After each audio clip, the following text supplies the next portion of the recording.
Hiya. So welcome to week two of Elevate. Well done for sticking this far. So this week we are focusing on Health 101. Okay, so this is a really quick run through of things that we need to take care of our health. Because if we don't take care of our health, then what good is the rest of our lives? If we're struggling with stuff, if we're in pain all the time, if we're not having our nutritional needs met, if we're overweight, if we're underweight, if we're not sleeping, there's so many things that we need to make sure are taken care of so that we can have the best experience of life possible, right?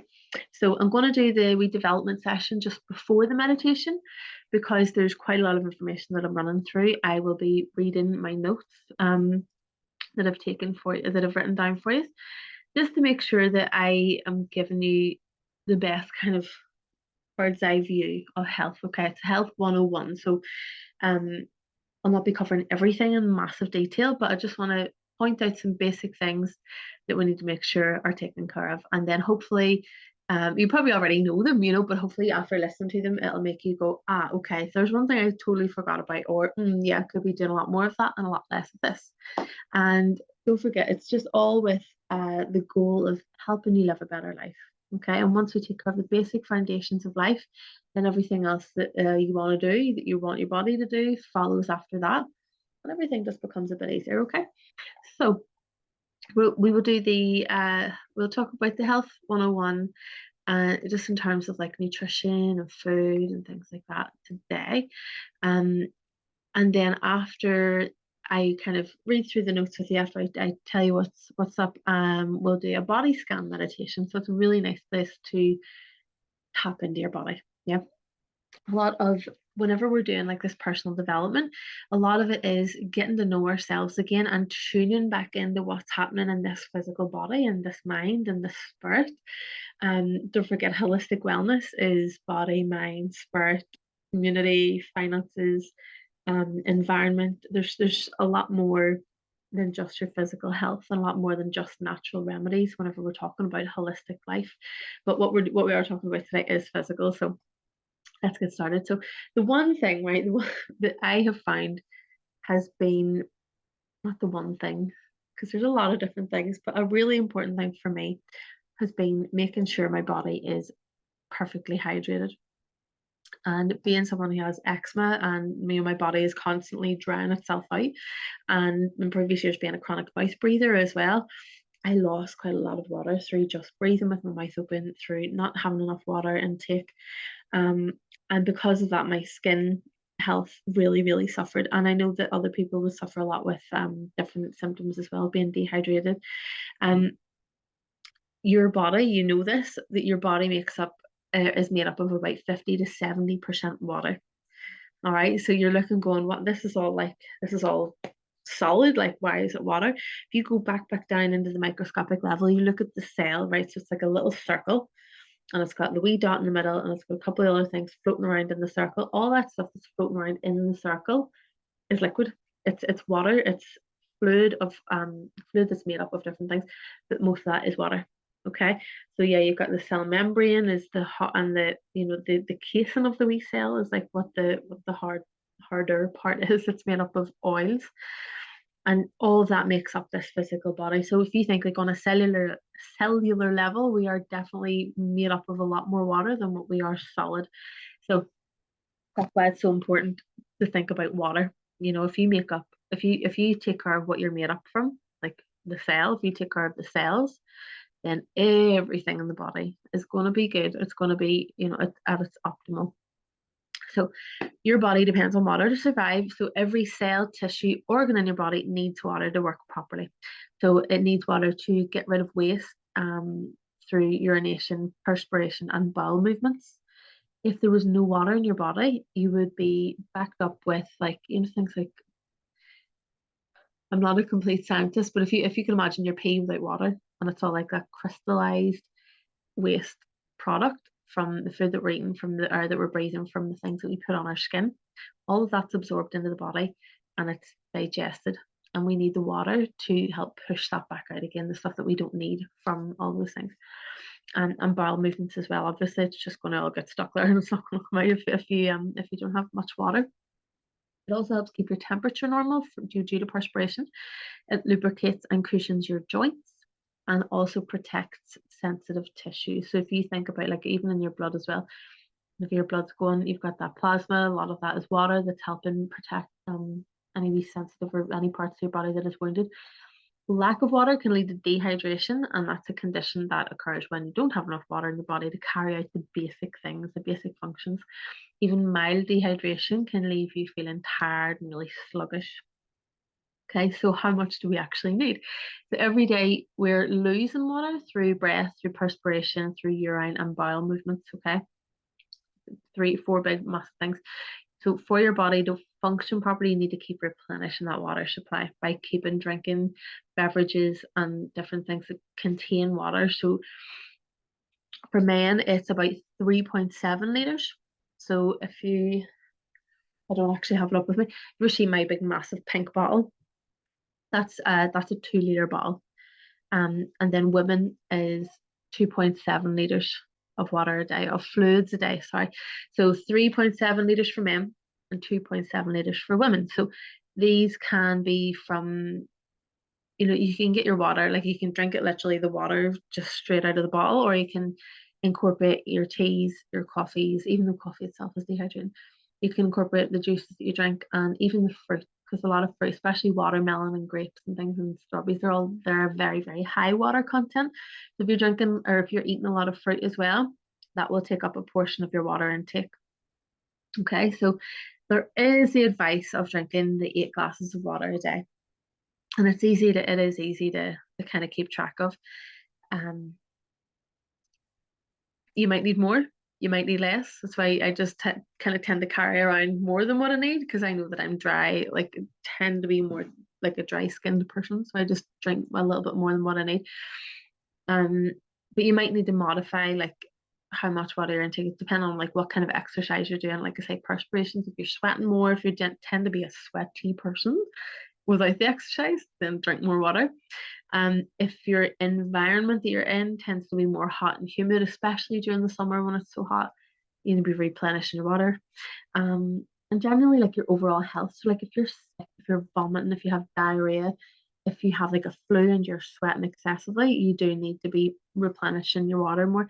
When you're sick, it's also a good idea to take electrolytes with your water in case you bulk it back up again. It means that the electrolytes help like grab in as much hydration as possible. Um, and it's a very good way to make sure that you don't dehydrate yourself too quickly if you're sick.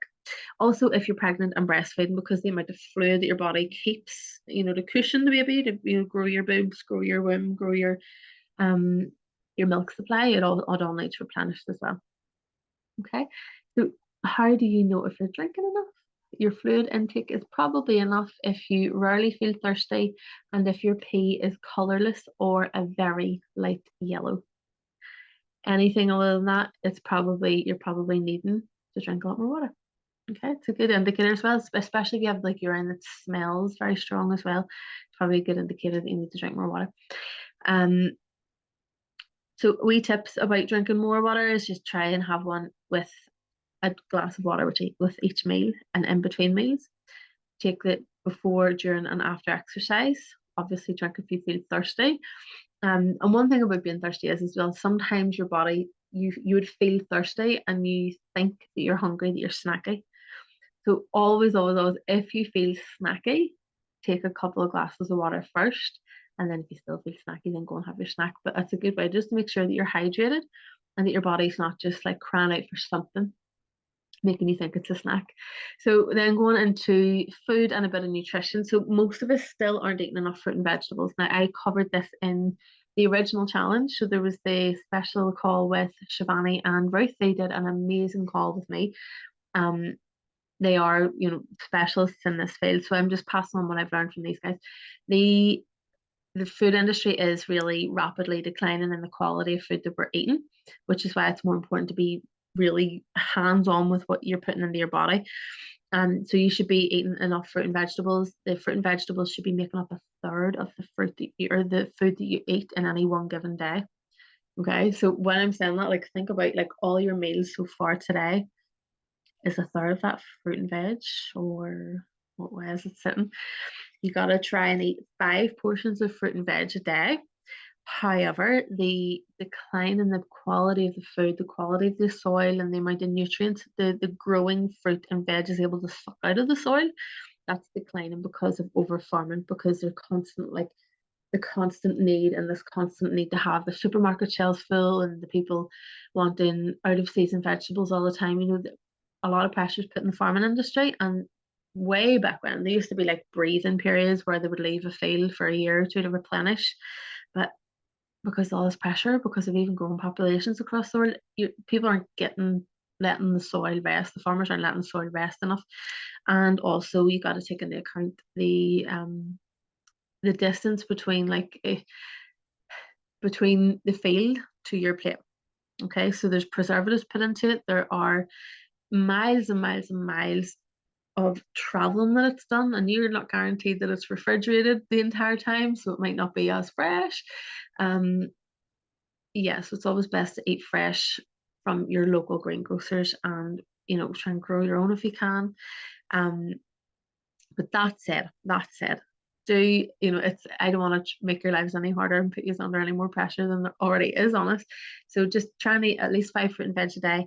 If you can, eat a bit more to maybe compensate for the nutrients that are missing from the food these days. You can eat fresh, you can eat frozen, you can eat dried out fruit and I don't know about dried vegetables, dried fruit like banana chips or dried cranberries. Um, things and putting them in smoothies. I don't know if I said canned as well. Just remember that your fruit juice and your smoothies should be limited to no more than a combined total of 150 mils a day, and that is because of the sugar that's in it.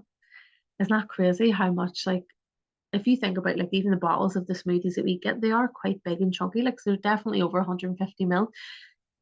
So that in itself, you might be thinking, oh, I'm doing great, I'm drinking loads of smoothies, but you have to really watch the sugar content with smoothies. Just be careful on that one, okay? Um, that's just for fruit. For fruit, obviously, if you had like a smoothie with a lot of vegetables in it, that's really good too. So in the fruit and the vegetables, that's your minerals, your vitamins, and your fiber. And then we move into the other kind of portion, and going back to like high school shit, whenever you had like the pie chart, and it was like, this is the fruit and veg is this portion, and then the other portion is the starchy foods. Okay, so this is because it's good for your gut and your digestion. So you want to have higher fiber food, you want to have whole grain varieties like whole wheat pasta, brown rice, things like leaving the skins on potatoes. You want to be doing that. Also try and go for the higher fiber versions of bread and pasta. So try and, like, we eat brown whole grain bread. Whole grain is essentially, whenever you're looking at the bread and it looks like there's lots of wee seeds and stuff on it, whole grain takes in the whole grain. Whereas if you're looking at whole wheat, it strips away parts of the grain. It reduces what is going into it. So whole grain has everything from the little seed on it. I always go for whole grain versus whole wheat. So these kinds of foods are good sources of protein, vitamins, minerals. You also want to be making sure that you're eating pulses like beans, lentils, peas. They're also good sources of protein and fiber, and they're low in fat. So if you can, whack them into your pasta with, or into any of your stir fries, it's really, really good for your gut as well. And meat, then, I'm a vegetarian personally, and I haven't really struggled with removing meat from my diet. I think I've done okay. Like Chris, on the other hand, he really did suffer. You could see in his face he was very thin looking, and I think just being a man, or maybe that's just his constitution, that he really needed red meat. I personally, I can't even. I was never able to tell the difference. The only thing that I maybe did was maybe overeat pasta because it was easy, until I got into the swing of cooking other things. Um, so if you're vegetarian, you want to be making sure that you're getting your protein and your iron and all that there from other sources. But if you're a meat eater, you want to be making sure you're choosing lean cuts and really good quality meat and mince. Okay, so mince tends to be just the ground up, cast off parts of the I don't want to go into too much detail. Tends to not be the best quality of the meat that you're getting. So do try and eat as little processed as possible. So things like if you can tell, okay, there's this cut of the meat, there's that, not just that it's minced into everything, because you don't know what else, what part of the body, and if there's been any maybe like wee tumors or anything going into the meat as well. I'm so sorry, I don't want to go shit. Um, so that helps with like your iron and stuff like that as well. So then as well for your oils, a really good source of that is fish. So you want to be eating maybe 2 portions of fish every week. Um, as well, just as rule of thumb, like so two nights a week have salmon, sardines, or mackerel. Whenever I was eating meat, I used to love eating the mackerel out of the tin. It was bloody gorgeous. It was really, really nice. Um, so then the other one I wanted to just make sure that I'm talking about is the prebiotics and probiotics, right? So obviously the quality of the food isn't quite just there. Obviously our habits as a society aren't quite just as good as they used to be. We're a bit lazier, we're a bit more into convenience foods, we're not taking the time to, even eat slow enough for our digestion to be keeping up. So it's important to just make sure we look at like lots of little other things that will help keep it all ticking over nicely, right? And prebiotics and probiotics are one of those things. Many people are familiar with probiotics. They're like the microorganisms that are known to improve gut health, and they're in the gut already. So or they go into the gut. So probiotics are found in like food, like sauerkraut, kimchi, uh, yogurt itself. What's that one called? Kefir as well. So they're most commonly kind of ones taken to help support the digestive system. But your prebiotics, these ones affect the health of the whole digestive system as well as loads of different other parts of the body. But they are usually like overlooked. Um, so they're not the same. Pre and pro are totally different. So probiotics are live microorganisms that are found in your gut and found in certain foods and found in certain supplements that will benefit in the health. Or and then on the other hand, you've got the prebiotics. So these are nutrients that are dietary compounds that stimulate growth and activity of certain organisms. So they help the organisms grow. Um, and what the experts had to say in bold is like microbiome fertilizers. That's what you do before the probiotics. If you're taking probiotics but you're not taking a prebiotic, it's not going to be as effective. Okay, so prebiotics are super duper duper important. Um, prebiotics, you've probably heard my Zeno stuff. You got the wee tubs, the powder, you scoop it in, put it into a glass of water, knock it back. That's you done for the day. That's what I've been taking, and that's what's actually helped my skin recover quite a lot, because the reason you're wanting to take care of your gut so much is you want to make sure that you're actually able to absorb the nutrients that your body is you're eating. You put all this effort into like planning your meal by cooking and washing your vegetables, by eating slow, by eating a balanced diet, and then you eat it all and your gut maybe isn't even able to take it all in.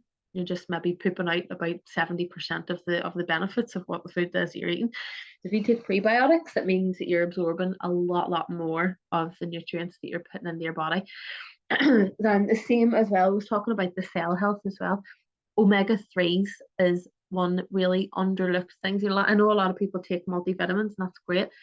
Omega 3s are usually, the wee oil capsules that come in. Now that's what we bought for ages, was the Well Woman, what am I doing? The Well Woman box of multivitamins. So it had like a mineral, it had a vitamin, and it had an oil. You took those 3 wee tablets once a day, and that was you. The oil itself, right? So if you look at the yellow capsule, you cut that open, taste the oil, it is rancid. It is rancid because these are often really cheaply made. Now the vitamins and the minerals are easier to kind of encapsulate and to keep, because they can come in like a powdered form, no problem. But the oils, you can't whittle an oil down into a dry tablet form, really. Like, so the oil they tend to put in these capsules make it look all nice and golden and healthy looking. But what happens is by the time that they have, farmed or created the oil, put it into the capsule, and it's sat on a shelf for God knows how long, and then it's got to you, there's nothing in that that's kind of helping that omega 3 molecules stay potent and stay alive and stay like strong enough to be okay to reach your body and do its work. So what the other thing that I would recommend is getting your omega 3 oils from a black bottle. Okay, again, Zinzino does an amazing balanced oil. I've been using that in conjunction. But if you're going to move away from the capsules and move to something that has a black bottle. One, because the preservation on the black bottle probably slow down any deterioration of the molecule. And the black bottle, the Zinzino one that I don't actually know about polyphenols and the other ones, but Zinzino does a thing called polyphenol, and that's like a thing that links onto the omega-3 molecule and helps it stay as potent as it was whenever it was formed, so that whenever you do take it, you are taking an active omega-3 molecule and it's going to go and do its work in your cells. So I'm nearly done. The reason we emphasize taking omega-3 so much is because a lot of the diet that we have right now is oversaturated with omega-6, right? Omega-6 is still good, it's great, but you need to have the two of them in balance. Omega-3s are, right, where do you see the list that omega-3s help with? Pardon me. So they help you sleep better, keep your skin hydrated, they soothe your skin as well, they maintain normal blood pressure, helps support your memory, helps keep your eyes healthy, helps support growing brains, helps ease PMS, helps support menstruation, helps support heart health, help with anxiety. It reduces ADHD symptoms in children, helps with metabolic syndrome, helps with joint health, mood disorders, helps support bone health, and also sexual health as well. So, like, we need to make sure that we're eating more omega-3 than omega-6. Omega-6 tends to cause inflammation, which is why whenever we make sure we have the omega-3 balance up, then it helps with all those things that I just listed, because a lot of those things are aggravated by inflammation. So we keep the inflammation down, keep the omega-3s up, then we are whistling Dixie with our health. Okay, guys? That was a really quick, so hopefully you've taken notes. Hopefully it makes sense. You just gotta take care of yourselves, guys, and it's so simple. But I think because of the routines and the habits and the convenience and that we've all got into, and it doesn't mean like you're a bad person, doesn't mean that you're sucking at something. It just means like our society does kind of be very lazy. You know, if we were to move to like Italy or in the Mediterranean, they have such healthy diets, they have such healthy habits of eating together, and you know, making the way that they cook things is all very, very a lot more healthier than ours. I don't know what the word was I was looking for. So yeah, simple hacks, guys. Just start taking care of your fruit and veg, your hydration, your omega-3 levels, and your pre and probiotics, mostly your prebiotics, because that's what you need first. Okay, we're trying to look and make sure that we're building a good foundation of health for everything else to stack on top of, and then everything will hopefully start working as optimally as possible. Okay, so we are going to step into the body scan relaxation meditation. Okay, I nearly forgot what it was called there. So I'm just going to share my music. It was just a wee second. Okay, so for this, I want you to find somewhere that you can lie down. Okay, so you can lie down on your sofa, you can lie down on your bed, just somewhere that feels like you can just lie with your hands by your side. You're not like all scrunched up. You're lying flat on your back, feet straight out, arms by your side. Okay. And once you're there, you can pause this video until you get yourself all sorted and comfortable. Once you're there, just lie on your back. I'll put some music on now.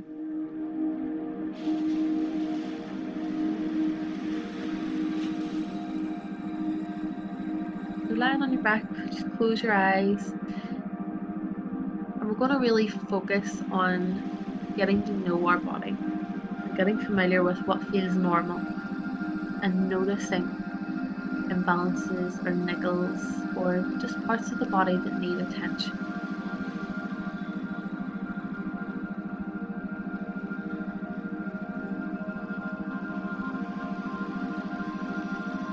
So as you lie on your back, take really slow and deep breaths in.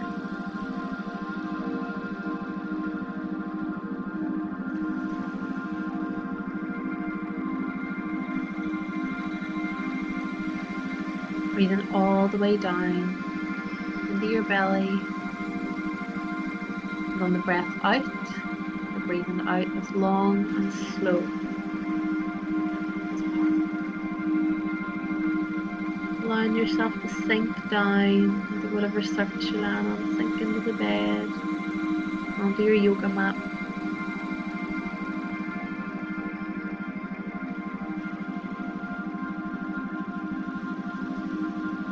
Breathe, settle down. And as you breathe more, just feel your heart rate slowing down. And your muscles all loosen and soften.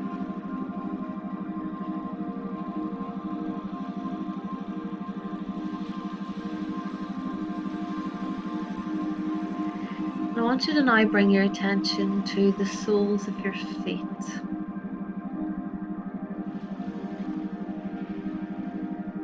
The soles of our feet bear all the weight of our body and often get very little attention.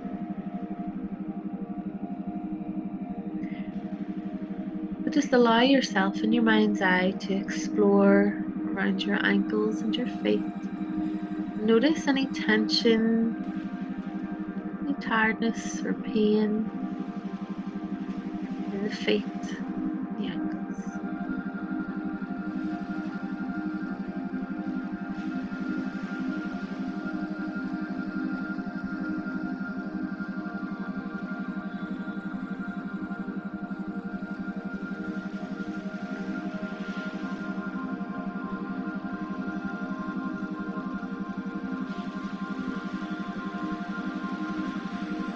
And if you do find any pain, I want you to imagine that you're breathing healing energy into that area. Bringing in a nice deep breath in and sending that breath all the way down to the feet. And as you breathe out, just feel that foot glow with white healing energy.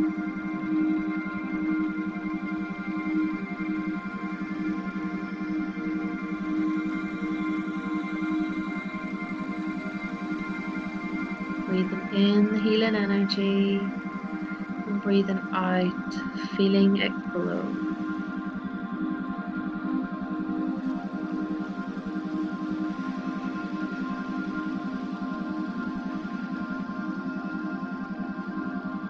Until your foot feels nice and relaxed and at ease.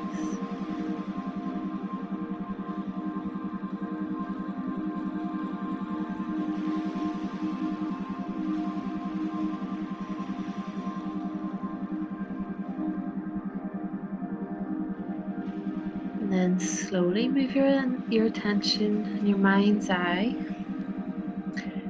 into your legs.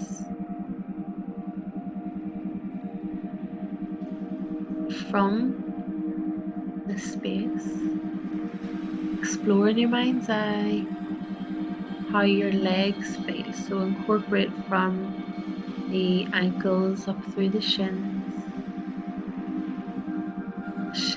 round to the back of the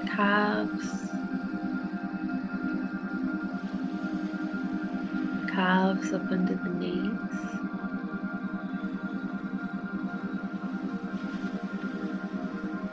Knees into the thighs.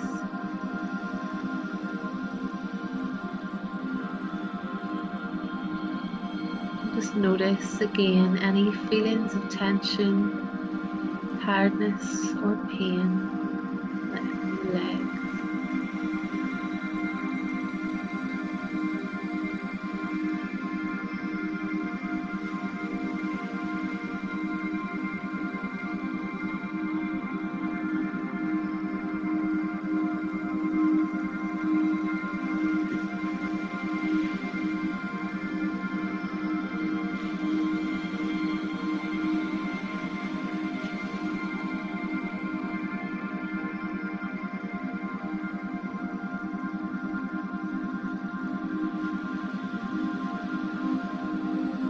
Again, if you find any pain or tension or tiredness in the legs, you can breathe in healing energy into that point.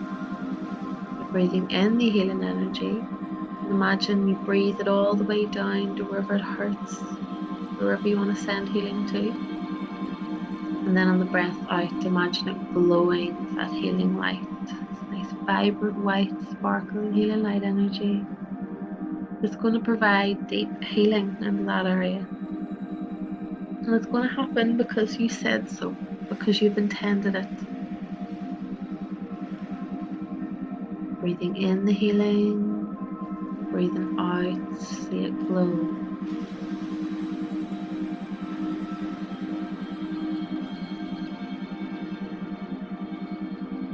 Breathing in the healing. And breathing out, watch it light up and glow as that healing energy infuses into the area that hurts.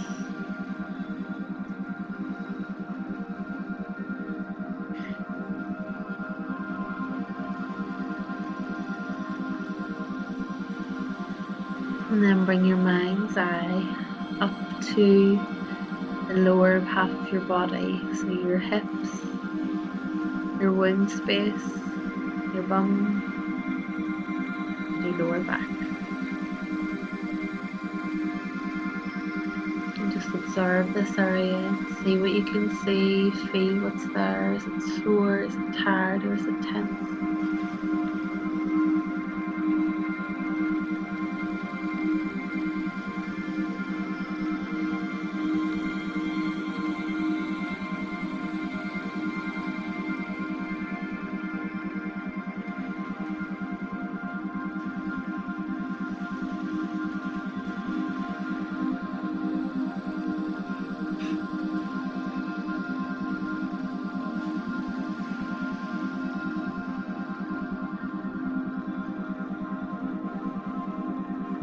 And if you do find any areas that are painful or tense or tired, breathe in that healing energy, breathing out, watching it glow brightly with white healing light.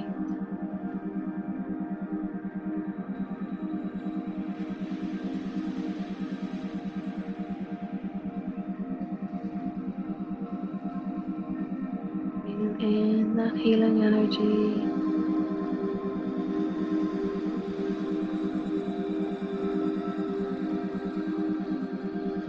Breathing out, let it light up and glow.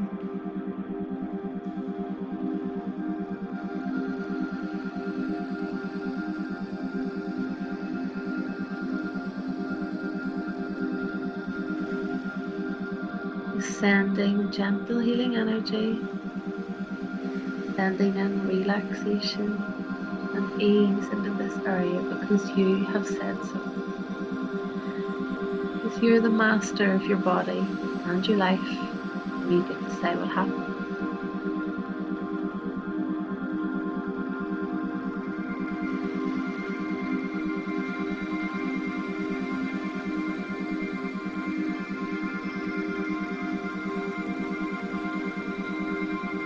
Continuing to breathe this way, move your attention upwards to the rest of your body, the middle and the upper part of your torso. And explore in your mind's eye all the organs, all the muscles in your spine, your chest, your rib cage, and your shoulders. How does it all feel right now?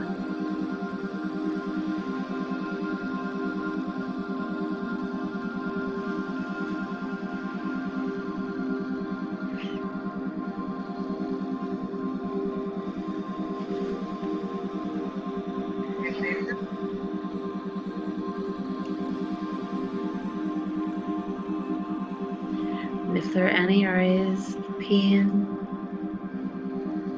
tiredness, tension, just visualize breathing in healing energy and letting the light glow around that part of your body on the breath out.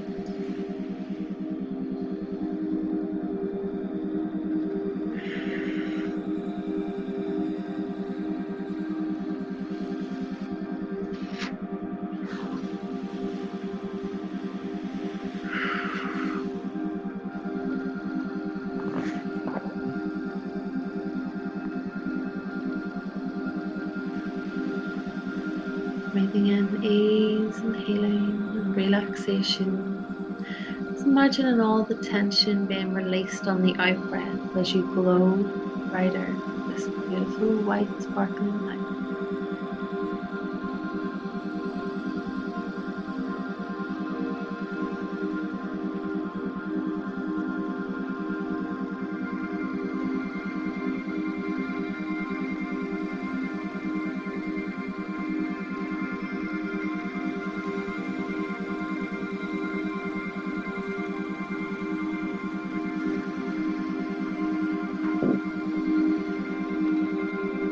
And then moving your attention to your arms, your two arms by your side. Notice how they feel now and explore each arm, feeling for any areas of tiredness, pain, or tension.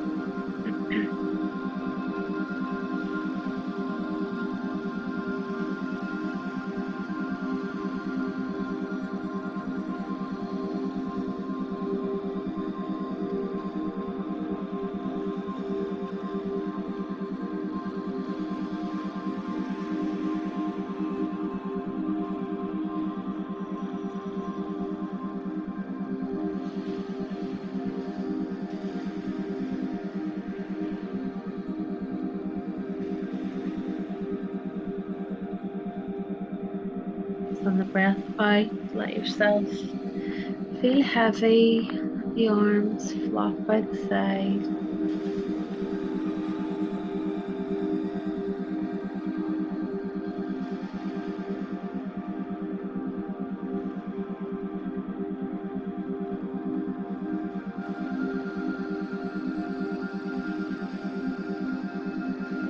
Fully letting go of the whole body below the neck, deep black, glowing with beautiful, bright healing light.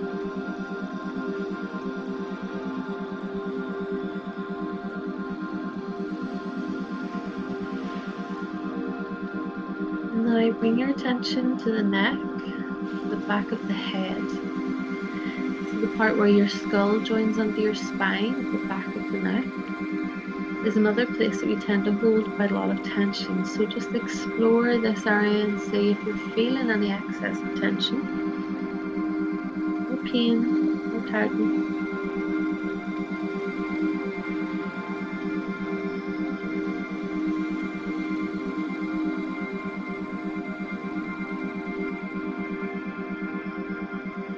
Breathing in that healing light, breathing out, allowing it to glow and expand over any areas of pain.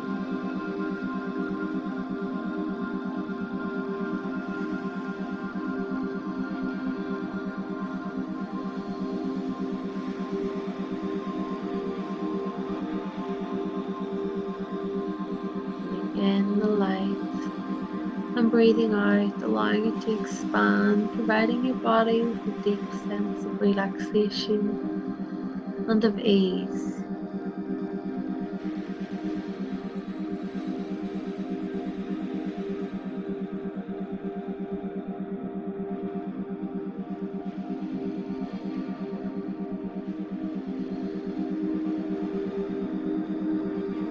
And then move your attention to the face, the top of the head, and consider the brain as well.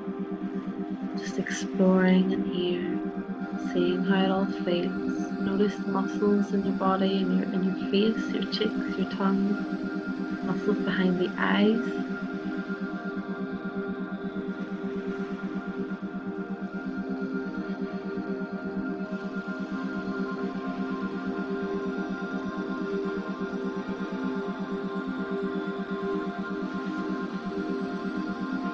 Again, breathing in that healing light and breathing out, allowing all the glow, allowing all the muscles to sink down, relax, switch off.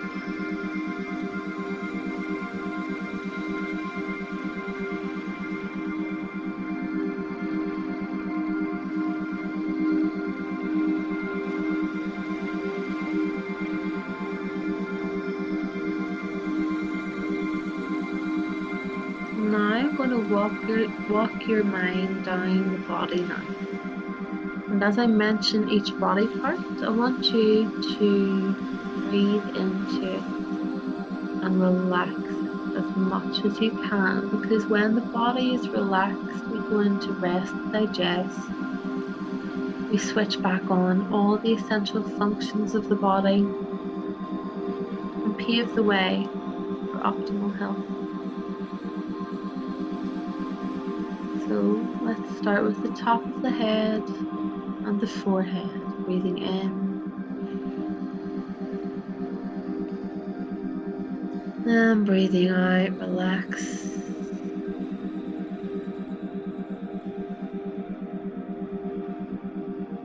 Move to the eyebrows and the eyeballs and the cheeks, breathing in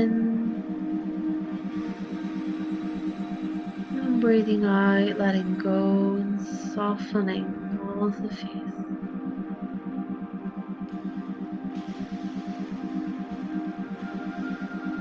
Down to the chin, the neck, tongue,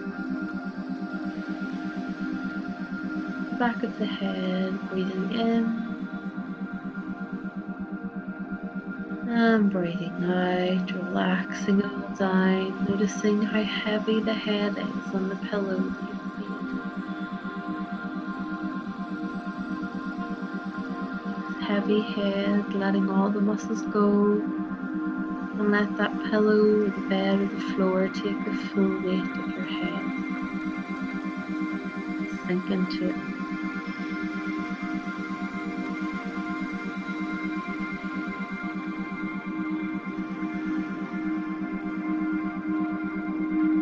Moving down, focusing your attention on the shoulders, breathing in.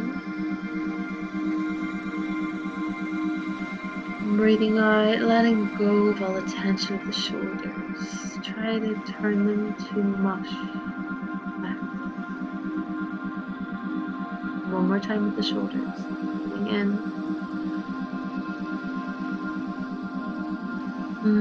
Breathing out, letting go and relaxing.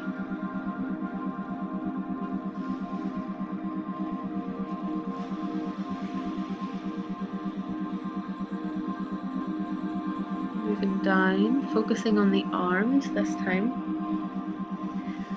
Deep breath in. And long, slow breath out, making the hands, wrists, forearms, upper arms as heavy as you can make them.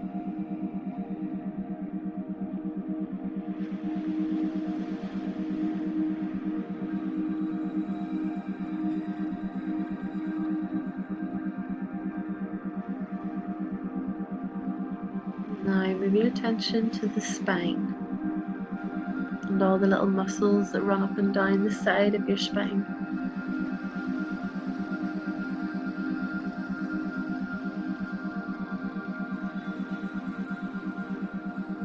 Deep breath in, and on the breath out, just place all of your spine down on the bed that you're lying on.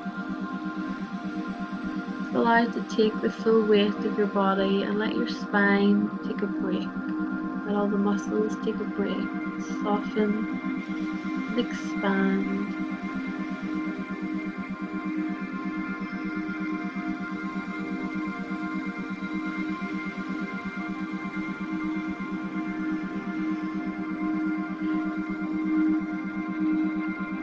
Move round to the chest. Take into account everything that's contained in the rib cage, all those precious organs. Let's give them a little love right now. So deep breath in, and on the breath out, just relax as fully as you can, sending some love and gratitude to all these organs for doing their job so well.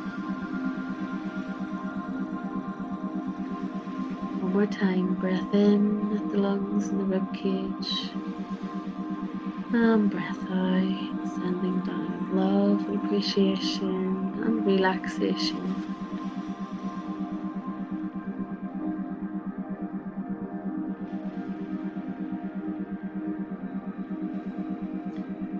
moving down to the lower half of the body, the tummy, the hips.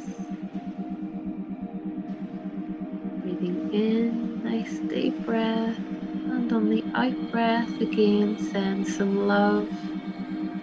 Give permission for your whole lower body to relax and switch off. One more time, big deep breath in here.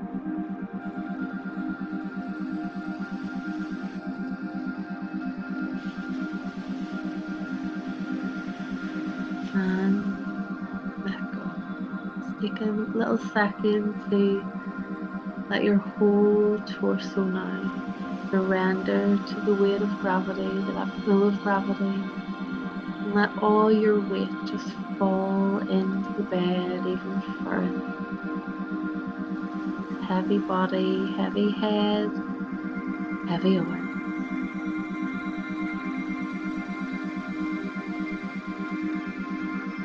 And then let's move finally down to the legs.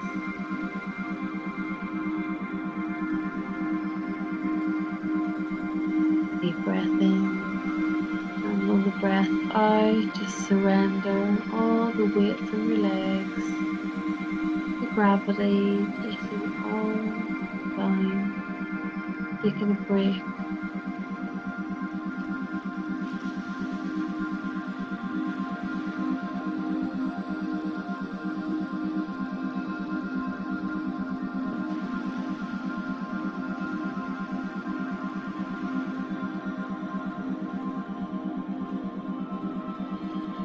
Feet, the shins, the calf muscles, the thighs and the bum just completely soften.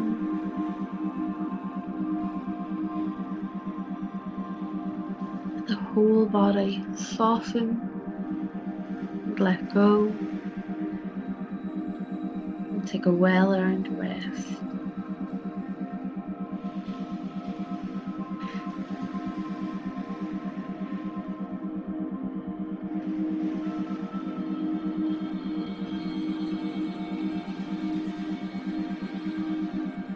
As you're lying there in deep comfort,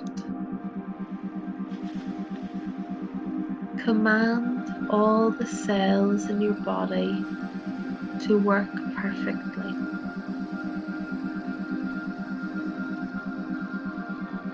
Command and know, see and feel all the cells,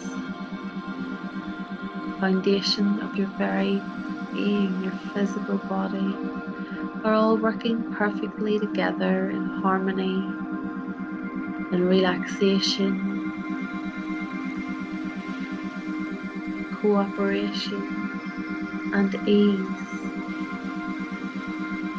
because you deserve a body that works perfectly. You deserve a life that fulfills your needs.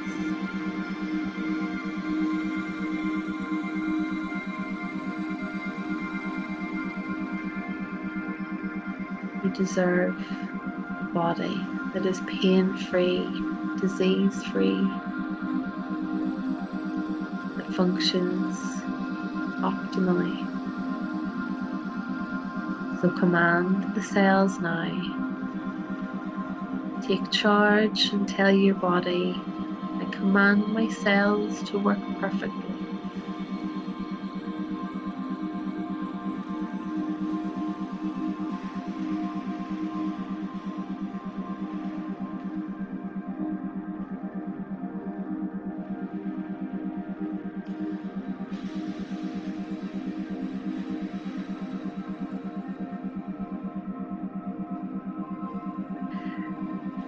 When you feel complete, you don't need to get up straight away. Just start to gently bring your awareness back to your body, just gently moving the hands, legs, and feet.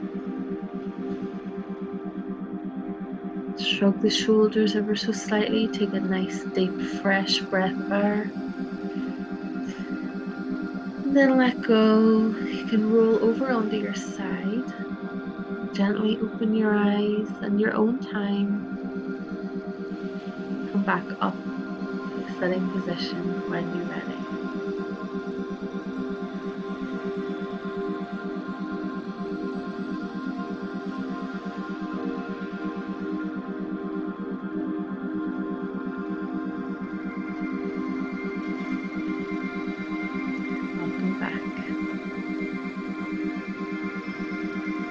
hope you enjoyed tonight's session.